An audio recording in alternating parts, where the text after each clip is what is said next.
বিকেল থেকেই অন্তর্বর্তী সরকারের প্রধান উপদেষ্টা ডক্টর মোহাম্মদ ইউনূসের সঙ্গে ম্যারাথন বৈঠক করছে রাজনৈতিক দলগুলো। সেই বৈঠকে বেশ কিছু সংস্কারের প্রস্তাব দিয়েছে ৭টি ইসলামী দল। শনিবার যমুনায় প্রধান উপদেষ্টার সঙ্গে বৈঠক শেষে কথা বলেছেন ইসলামিক দলগুলোর নেতারা।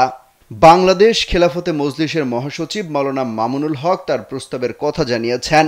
তারা যে প্রস্তাব দিয়েছেন তার মধ্যে অন্যতম হলো দুবারের বেশি যেন কেউ প্রধানমন্ত্রী না হয়। তিনি বলেন, প্রধান উপদেষ্টার সঙ্গে বৈঠকে বেশ কিছু সংস্কারের প্রস্তাব দিয়েছেন। নির্বাচন ব্যবস্থার আমূল সংস্কার আনার দাবি জানিয়েছেন। সংবিধানে আল্লাহর প্রতি আস্থা ও বিশ্বাস ফিরিয়ে আনতে হবে। ইসলাম বিরোধী কোনো আইন যেন না হয়। স্যান্ডেলিনা সো, রূপচর্চায় আভিজাত্য। মাওলানা মামুনুল হক বলেন, কাল বিলম্ব না করে সকল হত্যাকাণ্ডের দ্রুত বিচারের দাবি জানিয়েছেন। প্রয়োজনে ট্রাইব্যুনালের মাধ্যমে বিচার করতে হবে বলেও জানান তিনি।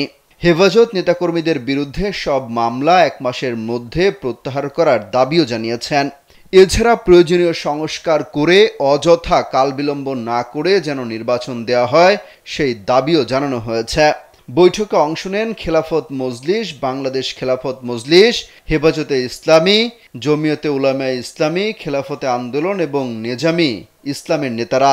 আগামী দিনে অন্তর্বর্তীকালীন সরকারকে রাষ্ট্র পরিচালনায় সহযোগিতা করার জন্য তিনি আহ্বান জানিয়েছেন এবং আমরা তার সেই আহ্বানে সাড়া দেওয়ার প্রত্যয় ব্যক্ত করেছি। সেই সাথে তিনি একটি যৌক্তিক সময় নিয়ে সংস্কারগুলো করে তারপরে যেন অযথা কাল বিলম্ব না করে নির্বাচনের ব্যবস্থা যেন নির্বাচনের আয়োজন করেন সেই বিষয়টি আমরা বলেছি এবং মাননীয় প্রধান উপদেষ্টাও এই কথার সঙ্গে একমত পোষণ করেছেন যে প্রয়োজনীয় সংস্কারের পর কাল বিলম্ব না করে তারাও নির্বাচনের দিকে চলে যেতেই আগ্রহী এবং সেই ধরনের তারা প্রস্তুতি এবং তারা আয়োজন করছেন। যৌক্তিক সময়টা কতদিনের এই বিষয়ে সুনির্দিষ্ট আমাদের পক্ষ থেকে কোনো বক্তব্য দেওয়া হয়নি এবং সুনির্দিষ্ট কোনো মেয়াদ নিয়ে আমরা আলোচনা করিনি। কোন দলের প্রতিনিধিত্ব করবেন? আমি এখানে বাংলাদেশ খেলাফত মজলিসের মহাসচিব হিসেবে সংগঠনের পক্ষ থেকে এখানে বাংলাদেশ খেলাফত মজলিস, খেলাফত আন্দোলন, জমিয়ত উলামায়ে ইসলাম, নেজামি ইসলাম পার্টি এবং হেফাজতে ইসলাম বাংলাদেশ ৬টি দলের এখানে প্রতিনিধিরা ছিলেন। ধন্যবাদ।